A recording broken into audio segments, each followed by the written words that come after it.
지난주부터 열흘 연속 영하권의 날씨가 이어지면서 뉴욕시에서 최장기간 한파 기록이 갱신될 것으로 보입니다. 주말엔 동부 해안을 따라 강력한 노리스터가 예상돼 지역에 따라 폭설 강풍 피해도 예상됩니다. 백악관 국경 차르가 반이민 정책 시위가 이어지고 있는 미네소타에서 이민 단속 요원을 감축하겠다며 성난 민심 달래기에 나섰습니다. 문제를 일으킨 요원들에게 책임도 묻겠다고 약속했습니다. USCIS가 영주권, 취업비자 신청자들에게 추가 서류를 요청하는 사례가 급증하고 있습니다. 최근엔 구체적인 설명 없이 보충 서류만 요구하는 사례가 늘어나면서 혼란이 커지고 있습니다. 도널드 트럼프 대통령이 차기 연준 의장 후보자에 케빈 워시 전 연준 이사를 지명했습니다. 대통령은 그는 완벽한 인물이며 절대 여러분들을 실망시키지 않을 것이라고 설명했습니다. 연방정부 셧다운이 다시 발생할 가능성이 커졌습니다. 연방의회가 DHS 예산 편성을 놓고 갈등을 빚는 가운데 하원을 통과했던 포괄 예산 패키지 법안은 상원에서 제동이 걸렸습니다. 이상은 오늘의 주요 뉴스입니다. 시청자 여러분 안녕하십니까? KBN 뉴스입니다. 지난주부터 열흘 연속 영하권의 날씨가 이어지면서 뉴욕시에서 최장기간 한파 기록이 갱신될 것으로 예상됩니다. 이번 주말엔 동부 해안을 따라 강력한 노리스터가 예상돼 지역에 따라 폭설 강풍 피해가 이어질 것 같습니다. 기상 전문가들은 이번 주말 동부 해안을 따라 강력한 노리스터가 형성되면서 대서양 연안의 폭설과 강풍에 각별한 주의를 당부했습니다. 노리스터는 대서양 해안가를 따라 형성되는 강력한 온대 저기압 폭풍으로 북동풍의 강풍과 폭설, 해안 침수 등을 유발합니다. 폭스뉴스 기상팀은 캐나다에서 내려온 찬 공기와 대서양의 따뜻한 공기가 충돌해 노리스터가 형성되면서 기단의 기온 차이로 인해 강력한 에너지가 발생해 최악의 겨울 폭풍 현상을 만들어낼 수 있다고 밝혔습니다. 폭스뉴스는 최악의 경우 95번 고속도로를 따라 버지니아 남부부터 메인주까지 10인치 안팎의 폭설이 쏟아질 수 있다고 전했습니다. 기상청은 뉴욕 일원은 폭설보다 강풍 피해가 우려된다고 밝혔습니다. 강추위 역시 당분간 이어집니다. 오늘 아침 뉴욕 지역 최저 기온은 화씨 4도, 섭씨 영하 15도를 기록했으며 내일도 체감 온도 영하 20도의 강추위가 예상되고 있습니다. 다음 주에도 낮 최고 기온이 영하권에 머무는 추운 날씨가 지속될 것으로 예보돼 있습니다. 뉴욕시는 강추위로 인한 코드 블루를 발령하고 현장 지원팀이 데려온 모든 사람에게 임시 거처를 제공하고 있습니다. 뉴욕시 5개 보로에 마련된 임시 난방센터도 24시간 운영되고 있습니다.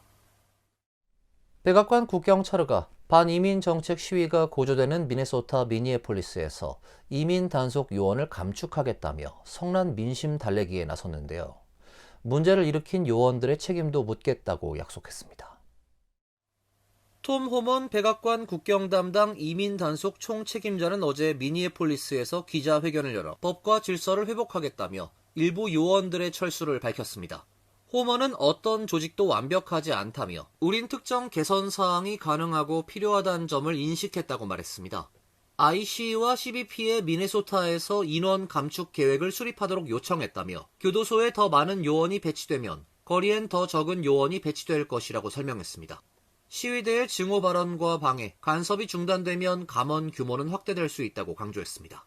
호먼은 앞으로 전국에서 IC 요원 활동이 표적작전에 집중될 것이라며 범죄 공공안전 위협, 국가안보 위협을 우선순위로 삼고 있다고 말했습니다. 문제를 일으킨 요원들의 책임도 묻겠다고 약속했습니다. 호먼은 IC, CBP 요원들은 어려운 환경과 엄청난 압박 속에서 임무를 수행하고 있으며 전문성을 바탕으로 최선을 다하고 있다면서 그렇지 않을 경우 그에 따른 조치가 취해질 것이라고 말했습니다. 호먼은 지난 26일 미니애폴리스에 도착, 지역 당국의 협력을 촉구하며 민심을 달래고 있습니다. 팀 월즈 미네소타 주지사는 성명을 내 연방군 감축, 공정한 범죄 검거국 수사, 미네소타에 대한 보복 캠페인 종결이 필요하다고 답했습니다. 국경 차르의 방침이 실제 단속 현장에 빠르게 전달되고 있는 것으로 확인됐습니다. 새 지침엔 마구잡이 단속을 피하고 범법자 위주 단속을 권고하고 있으며 사전에 요원들의 신분과 목적을 명확히 고지하도록 하고 있습니다. 로이터 통신에 따르면 최근 미네소타에 배치되어 있는 IC 요원들에게 앞으로 범죄 기록이 확인된 이민자만을 타깃으로 한 전통적 표적 단속 방식을 골자로 한 새로운 내부 지침이 하달되고 있는 것으로 알려지고 있습니다. 새 지침은 미네소타 지역의 모든 단속 대상은 형사 기소 중이거나 유죄 판결을 받은 이른바 범죄 연관성이 명확히 입증돼야 합니다. 그동안 거리에서 이민자들을 무차별적으로 단속하고 체포한 기존 방식과는 확연히 다른 변화입니다. 현장 절차도 대폭 강화됩니다. 단속 요원들은 체포 과정에서 확성기를 사용해 신분과 목적을 명확히 고지해야 하며 시위대와의 불필요한 마찰을 피하기 위해 명령 전달 외의 접촉이나 대화는 금지됐습니다. IC와 CBP 요원들의 과잉 대응 논란을 차단하기 위한 조치로 풀이되고 있습니다. 일부 지역에서의 단속 중단도 확인됐습니다. 공화당 소속의 수잔 콜린스 연방 상원 의원은 IC가 최근 강화했던 메인주 단속 활동을 갑작스럽게 중단하기로 했다고 밝혔습니다. USCIS가 영주권, 취업비자 신청자들에게 추가 서류를 요청하는 사례가 급증하고 있습니다. 최근엔 구체적인 설명 없이 보충 서류만 요구하는 사례가 늘어나면서 무엇이 부족한지, 어떤 자료를 추가로 제출해야 하는지 몰라 혼란이 커지고 있습니다. 이민 전문 변호사들에 따르면 최근 1년 사이 USCIS의 보충 서류 요청 성격이 크게 달라졌습니다. 과거엔 부족한 서류나 요건이 비교적 구체적으로 명시됐지만 최근엔 법 조항과 정책 매뉴얼 문구만 나열된 채 실질적인 보완 요구가 없는 경우가 많다는 것입니다. 이미 제출한 자료가 왜 불충분한지에 대한 설명조차 없는 요청서도 늘고 있습니다. 이 같은 흐름은 특정 비자 유형에 국한되지 않고 O1 비자, H1B, 취업이민 영주권 등 취업이민 기반 비자 전반에서 증가하는 추세입니다. 고용주가 후원하는 영주권 청원에서도 유사한 보충 서류 요구가 반복되고 있습니다. 주재원과 전문직을 포함한 단기 취업비자 청원서에서도 계류와 거절이 동시에 늘었습니다. USCIS에 따르면 트럼프 2기 행정부 출범 이후 6개월간 I-129 청원서 4,636건이 거절됐습니다. 현재 보충 서류 요청 등으로 계류 중인 I-129 청원서는 12만 8,591건으로 트럼프 행정부 출범 직전인 2024년 12월에 66,894건과 비교하면 2배 가까이 늘었습니다. 보충 서류 제출 뒤 승인으로 이어진 비율도 하락했습니다. 지난해 6월 기준 승인율은 5.8%로 바이든 행정부 시절 평균 8% 이상이었던 승인율에 비해 크게 낮아졌습니다. 트럼프 대통령이 차기 연준 의장 후보자에 케빈 워시 전 연준 이사를 지명했습니다. 대통령은 그는 완벽한 인물이며 절대 여러분들을 실망시키지 않을 것이라고 설명했습니다. 최근 한국에서 정보 유출 사태를 일으킨 쿠팡의 이사로 재직 중이란 점도 눈길을 끕니다. 트럼프 대통령은 어제 SNS 트루스 소셜에 케빈 워시를 연준 이사회 의장으로 지명한다고 발표하게 돼 기쁘다고 밝혔습니다. 그는 케빈을 오랫동안 알고 지냈으며 그가 위대한 연준 의장 중 한 명으로 아마도 최고로 기록될 것임을 의심치 않는다며 무엇보다 그는 완벽한 인물이며 절대 여러분들을 실망시키지 않을 것이라고 설명했습니다. 워시 후보자는 스탠퍼드대를 졸업한 후에 하버드대에서 법학 박사 학위를 취득했고 경제와 금융 분야에서 광범위한 연구를 수행해왔다고 트럼프 대통령은 소개했습니다. 35세의 나이로 역대 최연소 연준 이사로 발탁됐으며 2006년부터 2011년까지 연준 이사회에서 활동했습니다. 연준에선 주요 20개국 연준 대표, 아시아 신흥, 선진국 특사를 맡기도 했습니다.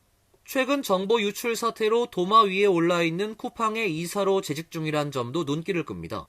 쿠팡 모기업인 쿠팡 INC에 따르면 워시는 지난 2019년 10월부터 현재까지 쿠팡 이사회 멤버로 활동 중입니다. 쿠팡 외의 글로벌 물류기업 UPS의 이사회 멤버로도 활동해왔습니다. 워시는 의장직에 오르기 전 민간기업 이사직에서 사임할 전망입니다. 트럼프 대통령은 그동안 연준의 독립성을 존중해야 한다는 관례를 깨고 제롬 파월 현 의장을 향해 대폭적인 금리 인하를 촉구해왔으며 파월 의장이 따르지 않자 그를 공개적으로 비난하며 사임을 압박해왔습니다. 파월 의장의 의장 임기는 오는 5월까지입니다. 연방정부 셧다운이 다시 발생할 가능성이 커졌습니다. 연방의회가 DHS 예산 편성을 놓고 갈등을 빚는 가운데 하원을 통과했던 포괄 예산 패키지 법안은 상원에서 제동에 걸렸습니다. 도널드 트럼프 대통령은 민주당과 협상을 통해 셧다운을 피할 수 있을 것이라고 밝혔으나 촉박한 시한을 감안하면 부분적인 셧다운이 불가피할 것으로 예상됩니다. 트럼프 대통령은 어제 백악관에서 강요 회의를 주재하며 바라건대 정부 셧다운은 없을 것이다며 현재 그 문제를 해결 중이며 민주당과 합의에 근접했고 그들도 셧다운을 원치 않는다고 생각한다고 말했습니다. 이어 우린 초당적인 방식으로 협력할 것이며 셧다운은 없을 것이라 믿는다. 우린 셧다운을 원치 않는다고 밝혔습니다. 하지만 상원에서 DHS, 국방부, 보건복지부 등 연방정부 기관 예산을 담은 6개 세출 법안 패키지의 상정 동의안을 찬성 45대, 반대 55로 부결시켰습니다. 민주당 의원 전원과 함께 공화당 의원 8명도 반대표를 던졌습니다. 민주당은 트럼프 행정부가 ICE의 강경 이민 단속을 억제하는 개혁에 동의할 때까지 국토안보부 예산을 통과시키지 않겠다는 입장입니다. 공화당은 상원에서도 근소하게 다수당 지위를 갖고 있으나 예산안 처리를 위해선 총 60표가 필요해 민주당 의원들의 협조가 필요합니다. 연방의회에서 오늘까지 예산안이 처리되지 않으면 내일부터 연방정부 셧다운이 발생합니다. 뉴욕시 혼잡 통행료 프로그램이 시행 1년 동안 목표 수익을 초과 달성했습니다. 맨해튼으로 진입하는 차량이 줄어들면서 차량 정체는 크게 개선됐고 대기질도 좋아진 것으로 나타났습니다. MTA에 따르면 맨해튼 60스트리트 남단 혼잡 완화 구역에 진입하는 차량에 통행료를 부과하는 혼잡 통행료 제도는 시행 첫 1년 동안 당초 목표였던 5억 달러를 웃도는 5억 6,200만 달러의 수익을 기록했습니다. 재원은 노후된 전철 차량 교체, 버스 서비스 개선, 역 엘리베이터 설치 등 대중교통 인프라 확충과 투 에비뉴 전철 연장 사업에 투입하게 됩니다. 교통량 감소 효과도 확인됐습니다. MTA는 통행료 시행 이후 해당 구역으로 진입한 차량이 약 2,700만 대 줄었으며 이로 인해 도심교통 혼잡이 완화되고 버스 운행 속도도 개선됐다고 밝혔습니다. 환경 측면에서도 인근 지역까지 대기오염 수치가 낮아지는 등 긍정적인 변화가 보고되고 있습니다. 통행료 시행을 놓고 법적 공방은 계속되고 있습니다. 지난 28일 혼잡 통행료 프로그램의 존폐를 결정할 법정 변론이 뉴욕 연방법원에서 열린 가운데 양측은 프로그램의 합법성을 두고 팽팽하게 맞섰습니다. 연방교통부는 연방정부가 프로그램에 대한 승인 철회 권한을 보유하고 있다고 주장한 반면 MTA 측은 교통부가 임의로 승인을 철회할 법적 권한이 없다고 맞서고 있습니다. 법원은 이번 변론을 토대로 연방정부의 권한 범위와 혼잡 통행료 프로그램의 지속 여부를 판단할 예정입니다. 뉴욕과 뉴저지를 연결하는 터널을 건설하는 게이트웨이 프로젝트가 중단 위기에 놓였습니다. 지난해 10월 이후 연방 지원금이 동결되면서 더 이상 공사를 진행할 수 없게 됐는데요. 연방 정부는 뚜렷한 해결책을 내놓지 않고 있습니다. 허드슨강 아래를 지나는 새 열차 터널 건설을 위한 게이트웨이 프로젝트 공사 중단이 초읽기에 들어갔습니다. 연방 정부의 지원금이 수개월째 동결되면서 더 이상 공사를 이어갈 수 없게 됐습니다. 터널 공사를 관할하는 게이트웨이 개발위원회는 재원이 확보되지 않을 경우 공사는 2월 6일을 기해 전면 중단해야 한다고 시공업체들에게 이미 통보한 상태입니다. 연방정부는 작년 10월부터 4개월 가까이 프로젝트에 배정된 연방정부 지원금을 지급하지 않고 있습니다. 연방교통부는 지난해 10월 게이트웨이 프로젝트의 수주업체 선정에 있어 인종이나 성별 등의 고려를 금지하는 새로운 연방규칙 준수 여부를 확인해야 한다며 검토 완료 시까지 지급 동결을 선언했습니다. 당시 연방정부 셧다운이 길어지면서 검토 작업이 중단됐고 이후 자금 지원이 끊어진 상태입니다. 게이트웨이 개발위원회는 그동안 5억 달러 규모의 신용대출을 받아 공사를 멈추지 않았지만 결국 한계에 봉착한 것입니다. 뉴욕과 뉴저지를 연결하는 새 열차 터널을 건설하는 게이트웨이 프로젝트는 160억 달러에 달하는 총 공사비의 약 70%에 해당하는 110억 달러를 연방정부 지원에 의존하고 있습니다. 이어서 간추린 소식입니다. 뉴욕시의회는 어제 본회의를 열고 노점상 허가 확대와 주택가격 부담 완화 및 주택 소유기회 강화 등의 조례안을 3분의 2 찬성으로 재의결했습니다. 해당 조례안은 지난해 말 시의회를 통과했지만 아담스 전 시장이 거부권을 행사한 바 있습니다. 의회의 재표결로 뉴욕시는 올해부터 2031년까지 매년 2,200건의 추가 관리자 라이선스를 식품 판매업자에게 제공하고 내년엔 1,500건의 일반 판매 라이선스를 발급해 노점상 허가를 확대할 방침입니다. 또 신축 어포더블 하우징의 최소 4%를 자가 소유용으로 제공하도록 의무화하고 시에서 자금을 지원하는 신축 임대주택의 50%는 저소득 가구가 감당할 수 있는 가격으로 최소 30%는 극저소득 가구가 감당할 수 있는 가격으로 제공하도록 의무화했습니다. MTA가 발표한 2025 추계 승객 만족도 조사에 따르면 전체 응답자의 62%는 전철 이용에 만족한다고 답했습니다. 직전 조사 때보다 5%포인트 증가한 수치이며 만족도 조사가 실시된 지난 2022년 이후 최고치입니다. 전철 노선별 만족도는 퀸즈 거주 한인들이 가장 많이 이용하는 7번 전철이 73%로 가장 높았으며 GQ 전철이 72%로 그 뒤를 이었습니다. 반면 D5번 전철의 만족도가 59%로 가장 낮았으며 2번과 W 전철도 60%의 만족도로 하위권을 기록했습니다. 뉴욕시 버스 이용 만족도는 로컬 버스 61%, 익스프레스 버스는 76%로 조사됐습니다. LIRR의 만족도는 80%로 나타났습니다. 지난해 10월 오리건주 포틀랜드에서 열차를 이용하던 50대 한인 제임스 한 씨의 목을 조른 민간 보안업체 요원 2명이 형사 기소됐습니다. 법원 기록에 따르면 혼잡한 열차 안에서 좌석을 찾던 한 씨가 보안 요원과 좁은 통로에서 몸이 부딪히며 시작됐습니다. 영상엔 요원이 엉덩이로 한 씨를 강하게 밀친 뒤 한 씨가 이를 밀쳐 대응하는 장면이 담겼습니다.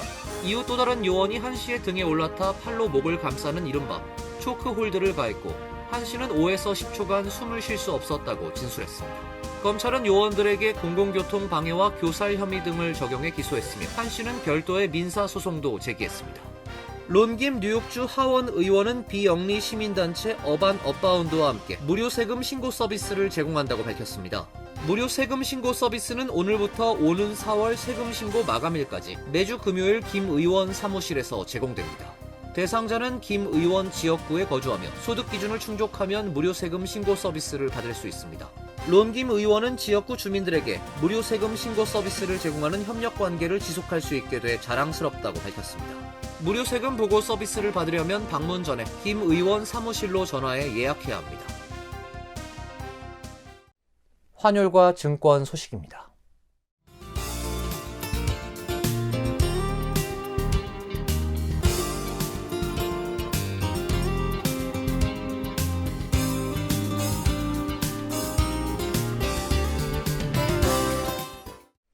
이어서 날씨입니다. 내일도 강추위가 이어집니다. 낮 최고 기온 19도, 섭씨 영하 7도, 밤 최저 기온 11도, 섭씨 영하 12도로 예상됩니다.